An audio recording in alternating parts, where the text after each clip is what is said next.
Time do I got? I said, you got 5 minutes. He says, I need at least 10. I said, you got 8. He says, I can't do it. I said, stay home. I got him. I got your original mugshot, too. No, you ain't. Listen, I love him to death. And seriously, you got people. 7.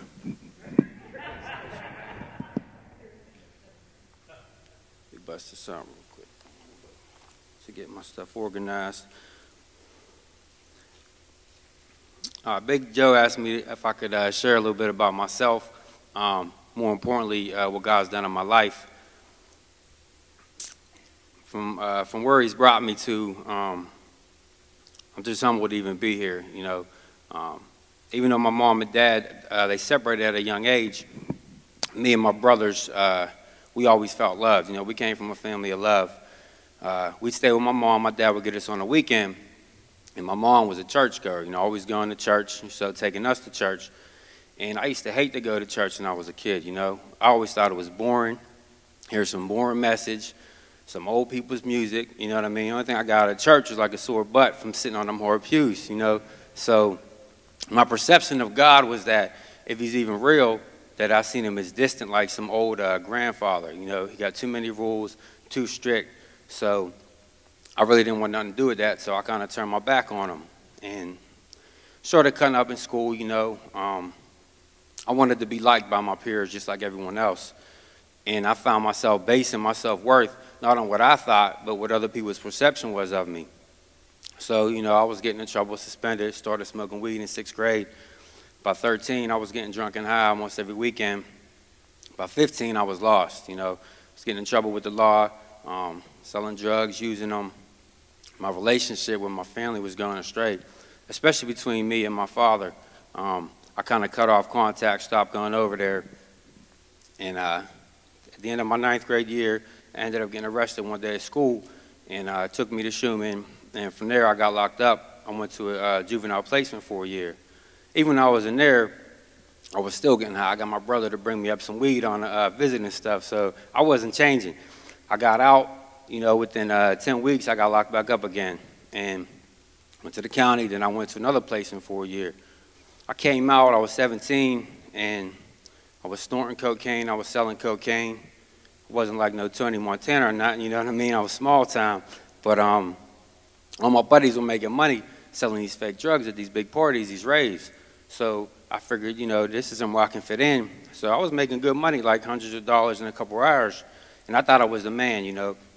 I had girls, I had drugs, I had money, I had a good name for myself, you know, people knew who I was. All these things I thought I needed as a kid to really be happy I had, but I was still empty inside. So I tried to fill it with more and more, still left me feeling low. And towards the end of my senior year, I was going to rob this one guy. Nothing new, you know, I was going to get him for a quarter of bud, that's $60 worth. And the situation escalated and ended up cutting him with a razor blade. And I cut him on his neck, and luckily, man, his buddy was with him. He was able to rush him to the hospital. And I was praying then that 911 prayer, like, God, please don't let him die, please don't let him die. It wasn't even that I cared about him. Like, I didn't want my life to be ruined. I didn't want to go to jail for the rest of my life, for at least 20 years. And by God's grace, he lived. I got bailed out. I put my mom through hell, man. Didn't want me to leave the house. People were riding around looking for me. But I had that pride, like, F them dudes, I'm going to go out, this is my neighborhood, you know, still doing the same stuff. Man, I figured I was getting locked up, so I really didn't care. I was facing 8 to 10 years. Trial came up, but God had different plans, you know. By his grace, I beat the major charges. I mean, I basically lied about it, but after that, I still didn't change, because I didn't really have that purpose, you know. I seen to have sex, to get money, to get high, to cause problems. That was like the point of life. Like I didn't really, God was so distant at this time, it was like I was so blinded. Within a year later, I got arrested again, same stuff, robbery, aggravated assault.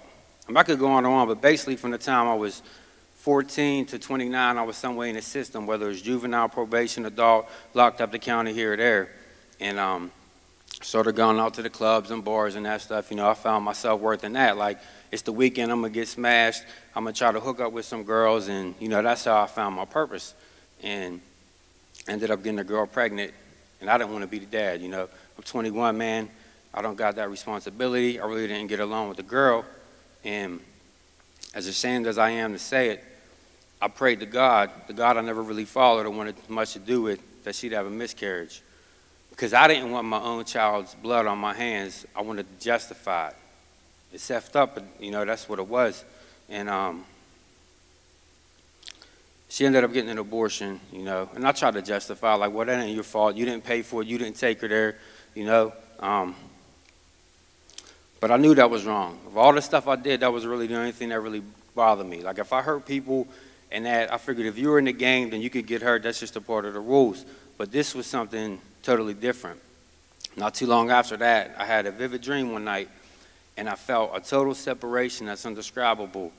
And I felt so alone, and that God was telling me, like, this is where you're going to end up if you don't change. And I woke up scared, you know. For the first time in my life, I had, like, the fear of God in me. And I started thinking about it over weeks. I'm going to start going back to church just to try to justify the way I'm living. I'll go to Mass for 45 minutes once or twice a month, and then I'm good. You know, I'm going to keep doing what I'm doing. But God just pursues your heart relentlessly. And he started convicting my heart little by little. Ended up meeting a girl named Mary. And when I met Mary, she just got out of being locked up herself, you know, because she comes from a bad background with a bad family, drug use and all that. And we made a great couple. You know, we were both on a course to crash.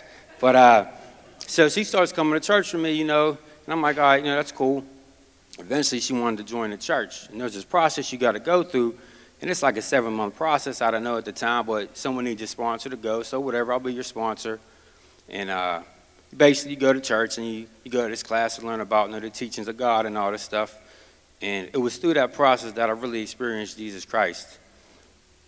I never really believed that Jesus existed, you know. It was like 2,000 years ago, he died for my sins. I don't really get that. I don't understand it. But when I realized the history that Jesus really existed, you know, people can debate whether he resurrected from the grave, but you can't deny that he existed and he was on this earth. And for me, that was like the proof that I needed.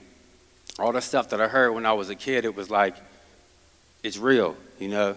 And it was like a light came on, and I realized, I don't fully understand it, but because of my sin, that separates me from God. See, God's too pure and holy to turn a blind eye to my sin. So a penalty has to be paid.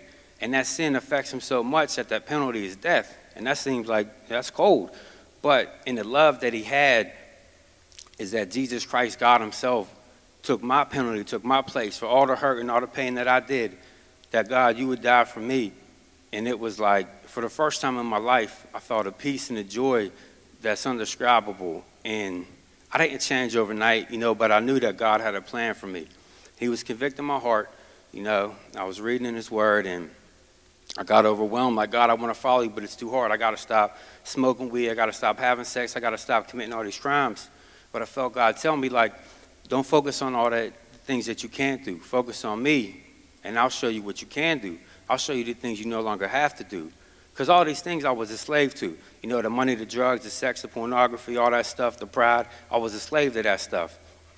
And by God's grace, when I realized that Jesus died for me, that he loved me, that he cared for me that much, it just changed my world. And it was a process, you know, it didn't happen overnight. But through the times, through perseverance and through prayer and through just loved ones, I had a lot of great people in my life, man. If it wasn't for my mom, I wouldn't even be here. My mom used to tell me that whenever she got a phone call at night, she was always worried, either that they found me or that I was back in trouble with the law. Whenever I got arrested, she said that she felt good, because, not good, but she knew I was safe. And I just think of like what I put her through, man. My mom's a saint. And the way that life worked out, God was convicting me that I told Mary, like, look, we got to stop having sex, you know, because this is wrong. And you know, we didn't stop the first time. We go a little bit backslide, you know, but by God's grace, for 4 years before we got married, we stopped having sex. And we were like rabbits on a wedding night, you know what I mean? But it just made it so much pure and so much holy, man, just to see that, you know, that God can take me away from that temptation. There's nothing through his grace that I can't overcome. Like the drugs ain't nothing, you know, all this stuff, the pride, and I could brag all night about what God's done in my life, man. The way that it worked out, we got married, ended up getting a house for dirt cheap. I got my mom's old house. Ended up getting 3 great job offers. This is after years of perseverance, trying to be obedient to God. These are like nice jobs, union jobs. Because of my record, it was hard to get stuff. I took the job. Within a month, we found out that she was pregnant. And after a year trying. And just because you become a Christian doesn't mean that life's easy. Doesn't mean that stuff's sweet. You know, life sucks sometimes. You have hard days and there's hard trials to get through. But I know I have the confidence that whether I'm making $10 an hour or $30 an hour, that God will take care of me. As long as I'm being obedient to him and I'm trying to surrender him daily, and he has.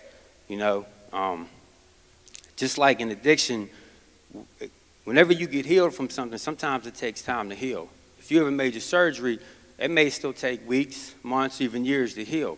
You know, we got consequences from our actions and our sins. But just to give hope and encouragement, man, not to give up.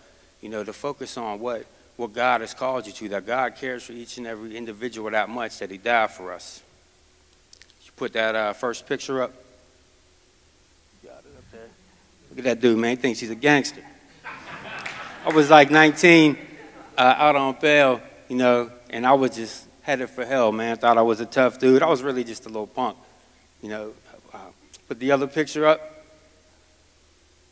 Well, that's real life, man. Like, my beautiful wife, Mary, my 2 boys, Enrico and Santino. And God is about transforming and changing the life. I used to think the Bible was about rules and regulations, but it's not. It's about transforming the life, and there's freedom. And God can set you free from all things. Just have faith in him. And if you never took the time to believe in him, I just pray, man, that you open up your heart to God. If today you hear his voice, harden not your heart. Just surrender to him, and I thank you for your time. Wow, I love it. Wow, thank you so much. Thank you. That's a young overcomer.